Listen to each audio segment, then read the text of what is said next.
Vamos falar sobre dinheiro? Está no ar o seu programa sobre educação financeira e investimentos. Seja muito bem-vindo. Quando a gente fala de investimentos, tem tudo a ver com a questão de educação. Porque quanto mais a gente estuda, mais a gente conhece do mercado financeiro, mais seguro a gente se sente para poder cuidar melhor do nosso bolso. E hoje o assunto aqui será educação e para falar sobre isso eu trouxe a querida professora Kátia Zanvettor. Seja muito bem-vinda, Kátia. Eu que agradeço, Lu. É um prazer enorme estar aqui com você hoje. Muito obrigada pelo convite para falar de um tema que eu amo, sou apaixonada. Que legal ter você aqui. A gente tem uma piadinha que diz, né, que para a gente ficar rico ou tem que ganhar na Mega Sena, casar com alguém rico ou estudar muito. E eu sou adepta dessa última teoria. Me conta uma coisa, é verdade que quanto mais a gente estuda, mais chance a gente tem de ganhar dinheiro e ter aí uma remuneração melhor? Isso é uma verdade comprovada pelos dados, né? Assim, os estudos mostram que quanto mais você estuda, quanto mais educado você fica, mais o seu salário aumenta, né? Os dados do PNAD mostram que para cada ano de estudo, você tem um aumento em 15% do seu salário, né? Então, isso não é insignificante, né? Numa sociedade que a gente ainda não valoriza tanto o processo educativo, educar, mostrar essa relação, né, entre educação e aumento da capacidade de renda das pessoas é muito importante. Com certeza. E é verdade, Kátia, que às vezes quando a gente faz um degrau acima, né? Por exemplo, graduação, depois uma pós-graduação, mestrado, doutorado, às vezes a gente consegue dobrar a renda do estágio anterior? Sim, não tenha dúvida, porque na verdade hoje a gente vive uma sociedade em que a gente associa ao aprendizado constante. Então, assim, quanto mais você estuda, quanto mais você se aperfeiçoa, mais você acumula essa capacidade de assumir postos gerenciais, assumir espaços estratégicos e ser remunerado por isso, né? Que legal. E a educação mudou muito, né? A gente viu aí agora com essa questão de isolamento social, essa questão do online, mas a gente ainda tem ali um professor muitas vezes dedicando-se horas muito além da sala de aula. Você pode comentar um pouquinho sobre esse processo que o professor desenvolve para poder gerar conteúdo de qualidade na sala de aula, seja presencial ou online? Isso é uma coisa super importante que ninguém fala, né? O trabalho não falado do professor, né? Que é esse trabalho que, para cada hora trabalhada lá na frente com os alunos, tem de 2 a 3 horas de estudo prévio para a gente se preparar, né? Para o processo de sala de aula. Né? Eu mesma sou professora universitária, vivencio isso na prática de você... claro, você ter uma experiência e com o tempo vai ficando mais fácil o preparo de aula, mas a cada nova disciplina, cada nova atividade, você precisa se preparar muito bem para estar ali. Sim, como que você concilia isso? Professora, tem uma empresa, tem filhos, cuida da casa, como que você se organiza para girar todos esses pratinhos? Não é fácil, eu acho que isso tem a ver também com a capacidade... de inteligência da mulher, né? de uma característica da mulher, dessa capacidade de gerenciar várias responsabilidades. Né? Não é tarefa fácil e eu geralmente falo que nem sempre a gente consegue fazer tudo. Né? Mas um outro aspecto que eu acho que é uma característica de quem tem, né, esse perfil mais multitarefa, e é essa capacidade de não se cobrar tanto pela perfeição, né? Antes feito do que perfeito? Exatamente, que é uma coisa que você aprende também, Lu, quando você estuda mais, né? Então, quanto mais você estuda, mais você percebe que só sei que nada sei, né? Já diria o filósofo. Então, assim... a perfeição não é o modelo ideal para nada, né? Na verdade, a gente precisa mesmo fazer o que a gente tem, o melhor que a gente tem, com o que a gente consegue. Então, é melhor isso feito do que o perfeito, né? Sim, e você tocou aqui num ponto importante, né? Essa questão do estudo para te ajudar a gerenciar tudo isso. Então, hoje, além da carreira universitária, você toca em uma empresa que é a geração de renda extra. E isso foi importante na sua vida também, de ter essa renda adicional para trazer esse equilíbrio financeiro para sua casa? Ah, sim, com certeza. Isso foi uma percepção que eu tive, né? Também lá, assim, eu estava numa carreira, eu fiz, né? Eu sou jornalista, fiz mestrado e doutorado em educação e pós-doutorado em jornalismo científico e estava super tranquila nessa... Super acadêmica. Super acadêmica, nessa coisa da carreira acadêmica. Só que eu comecei a estudar o mercado e isso é uma característica de quem sabe aprender a aprender, né? E eu comecei a perceber que o mercado estava mudando, o mercado acadêmico estava mudando, era necessário ter um outro plano, uma fonte de renda B, né? E, por outro lado, eu também tinha um perfil já muito empreendedor, né? Então, assim, desde o meu primeiro emprego, eu sou o que eu chamo de intraempreendedora, que é aquela pessoa que entra num trabalho, num negócio, né? numa profissão, numa função, e observa dentro da empresa o que ela pode fazer para além daquilo que ela o que é dado para ela, né? Para aquele job description, né? Você foi contratado para isso, mas é esse olhar mais amplo, olhar de dono, não? Exatamente. Eu tinha isso desde o meu primeiro emprego, quando eu fui estagiária lá, né, no começo da carreira. Então, essa percepção de empreendedora, mais a percepção de que o mercado estava mudando, me fez ter esse insight. Não, eu preciso gerar um plano B, e aí eu criei a minha empresa, né, que é uma empresa de comunicação, tem a ver com o que eu dou aula, né, então eu não estou tirando o foco também da minha atividade docente, mas ela complementa a minha renda e faz com que eu tenha tranquilidade, né, para ter, né, esses percalços aí que aparecem no mercado e agora com todas essas mudanças que a gente está vendo na educação, que a gente tem chamado de 4.0, uma educação muito mediada pelas novas tecnologias de informação. E ser um profissional 4.0 também é importante, né? Conta um pouquinho, o que é esse profissional 4.0 para a educação 4.0 se adaptar a todo esse contexto?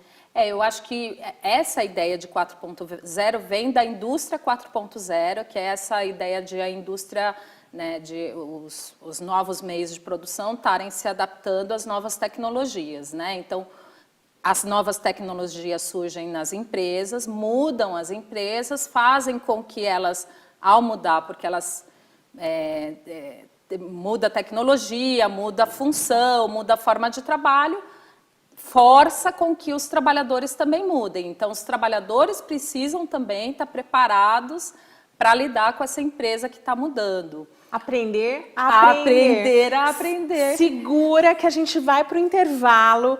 E olha só, hoje a gente está aqui com uma pessoa muito especial, focada em educação, que tem muito a contribuir. Não saia daí que a gente já volta, mas enquanto isso, dá uma olhadinha lá nas nossas redes sociais, @LucianeQuedo, e lá no nosso canal do YouTube. A gente volta já.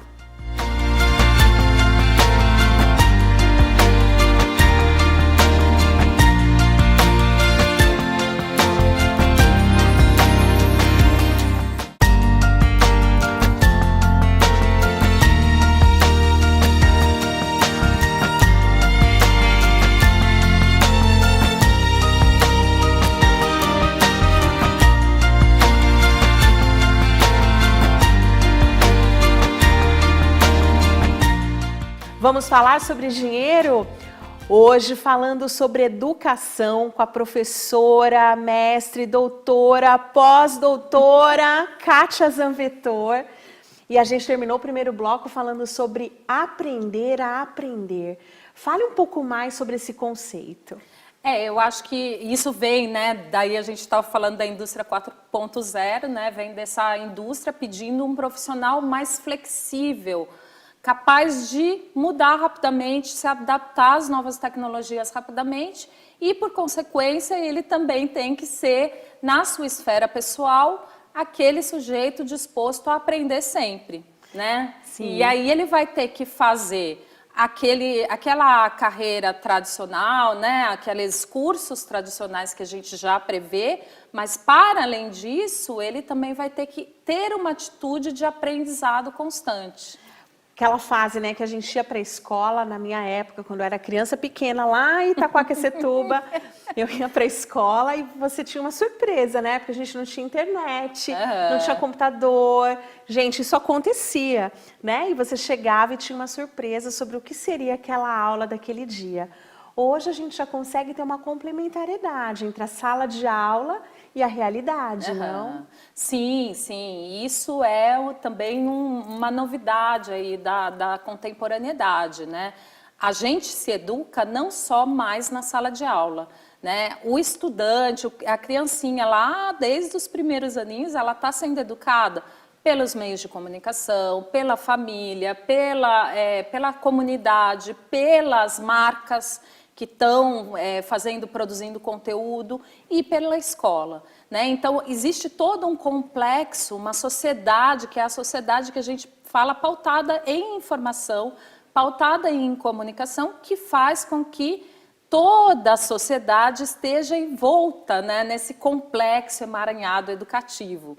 Então, não dá mais para a gente separar, né, como se fosse pacotinhos. Escola, eu aprendo, né, casa, eu brinco. Não, Televisão só é entretenimento? Não dá para separar. Na verdade, isso que a gente está fazendo aqui agora é essencialmente um processo educativo. A gente está trazendo, a partir da nossa bagagem, informações que vai levar para o seu público, para o seu espectador, né, aquilo que uma informação, uma centelha, né, de um gatilho para ele buscar novas informações em outros espaços. Sim, e aí você tem algo muito legal, né? Porque é uma carreira super sólida acadêmica e de repente começa o processo de empreendedorismo, que envolve, né, fazer stories no Instagram, também ter a visibilidade da tua marca, aquilo que de repente você ensina ali na sala de aula.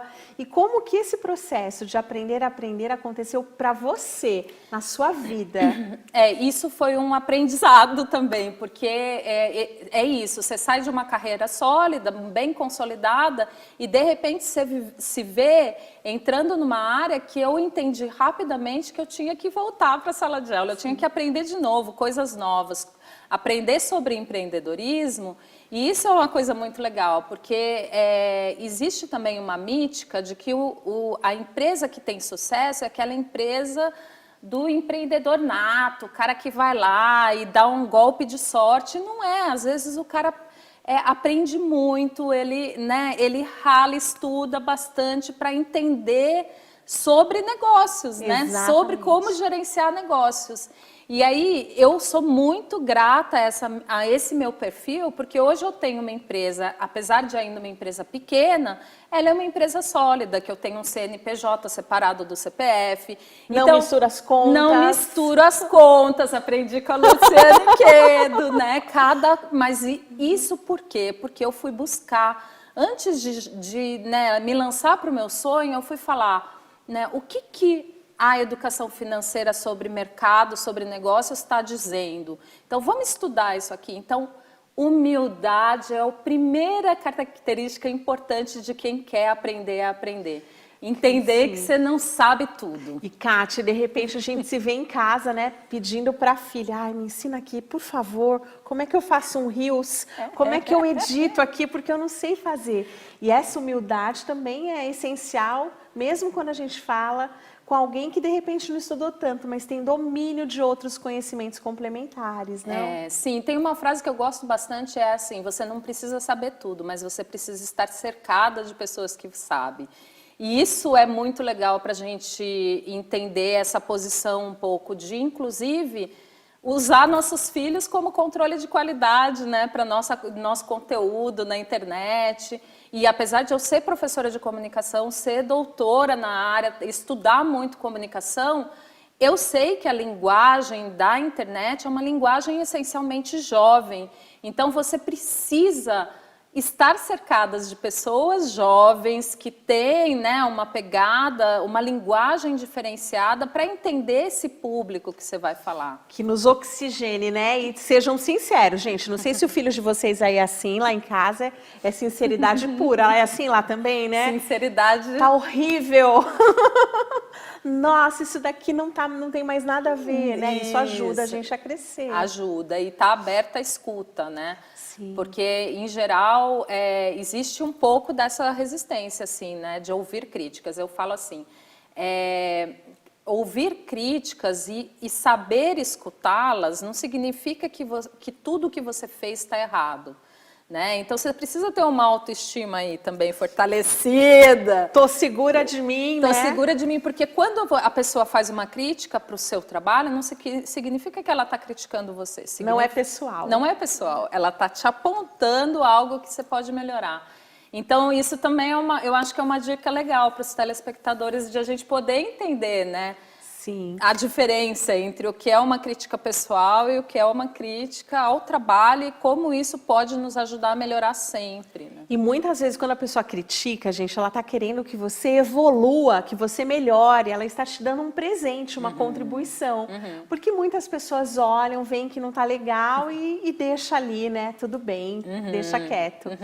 E todo esse processo, Kátia, foi importante para você também trazer mais vivência para a sala de aula, experimentar isso, né? Da renda extra, do empreendedorismo, porque salvo se a empresa tiver um acordo prévio, ela normalmente nasce com 0 de receita e várias despesas. Isso também mudou a sua visão em relação ao aluno, quando você está na posição de professor? Com certeza, com certeza. Eu falo que eu me tornei uma professora melhor a partir do momento que eu comecei a empreender, assim como eu me torno uma empreendedora melhor quando eu vou para a sala de aula. Né? Porque os alunos trazem muito essa coisa da troca, né? De falar, de contar a experiência das empresas deles, né? Onde eles trabalham, o que eles vivenciam. Então, a sala de aula é um universo rico para você aprender também, né? Sim. Quando a gente passa para o papel de educador, que você se prepara, precisa buscar referências bibliográficas, você precisa consultar outras pessoas. Isso também fortalece o próprio processo de aprendizado? Com certeza. Uma coisa que eu acho que é super importante de a gente entender do trabalho do professor é que, assim, muita gente acha que dar aula, né? Basta eu saber muito tecnicamente sobre um assunto e eu vou dar uma boa aula, né? E nem sempre, sabe, Lu? Nem sempre, porque a aula ela é um espaço, um ambiente, um ecossistema em que você tem que trazer as duas coisas para o contexto.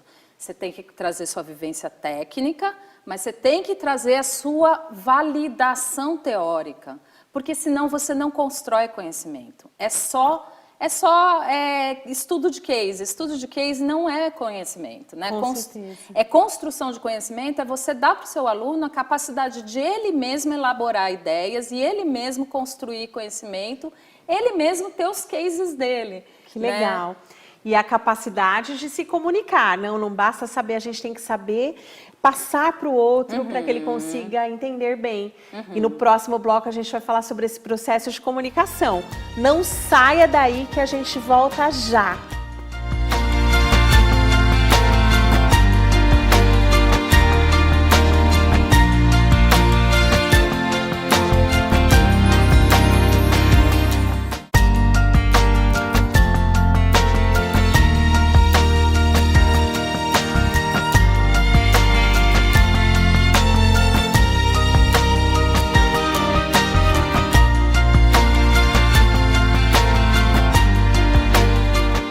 Vamos falar sobre dinheiro?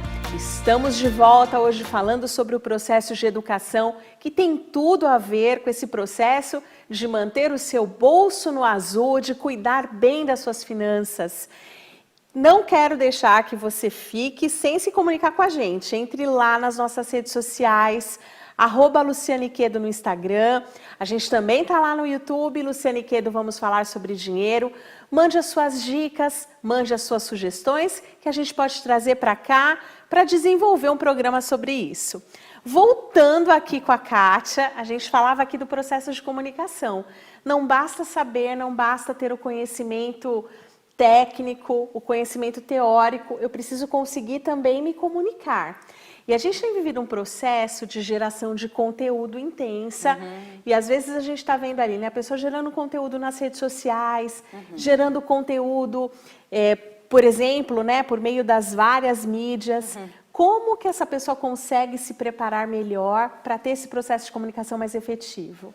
É um desafio da contemporaneidade, né? A gente está numa sociedade imersa em comunicação, então o nosso desafio é entender essas ferramentas de comunicação e atuar nelas. Eu falo, se você não consegue atuar em todas as ferramentas, né, produzir conteúdo em tudo quanto é lugar, se você é empreendedor, se você é trabalhador, né, se você tá numa empresa, você não consegue, às vezes, atuar em todas as esferas. Escolha uma esfera, né? Escolha seu blog pessoal, escolha seu site, escolha uma rede social que você tem preferência e atue nessa rede com qualidade.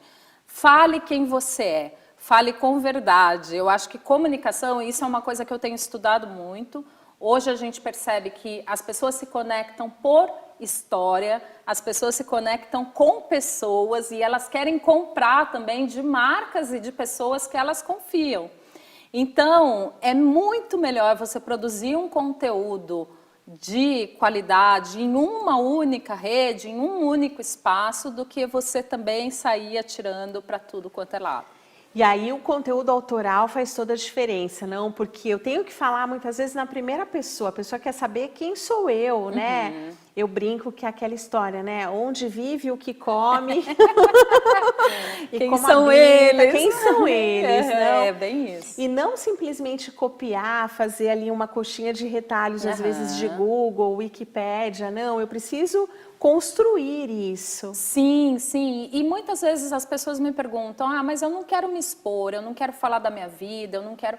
Na verdade, você não precisa fazer esse trabalho de exposição. Na verdade, você pode, né, se você é um profissional, está numa empresa e você pode escolher a sua área de atuação e falar da sua área de atuação de forma orgânica, falando o que você pensa sobre o assunto. Quando a gente fala em autoral, a gente está falando exatamente disso, é a sua singularidade. O que você, Luciane Quedo, faz de diferente, né, dos outros educadores financeiros? Qual que é a sua singularidade? Né? É isso que vai cativar as pessoas, é isso que vai trazer o diferencial para as pessoas. E a sua singularidade ninguém copia, porque é o que você é o que você faz, a sua essência. E aí a gente também, quando consegue, né, entender nesse processo de autoconhecimento qual que é a própria essência, qual que é o meu ponto forte ali no que eu me destaco, eu também consigo comunicar isso, que vai reverter numa maior renda, num salário maior e mais dignidade para minha família. Perfeito, perfeito. Eu acho que é um ciclo virtuoso, né? E a gente sabe também que nessa onda do 4.0, né, as habilidades mais valorizadas pelas empresas não são o que a gente chama de hard skills, né? Ou seja, habilidades técnicas. As habilidades mais valorizadas pelas empresas são as soft skills, ou seja, aquelas habilidades sobre liderança, capacidade de comunicação, capacidade de trabalhar em equipe. Isso, hoje, tem um valor imensurável para as organizações, porque as habilidades técnicas, elas rapidamente a gente consegue passar. Né? E agora, na época de inteligência artificial, a gente consegue, inclusive, passar para um robô, não? Exatamente. Agora, a capacidade humana, essa inteligência da interação, da comunicação, da liderança, da empatia, isso robô nenhum substitui. E esse é o nosso maior valor. A gente precisa conservar, cultivar e investir nosso tempo nisso.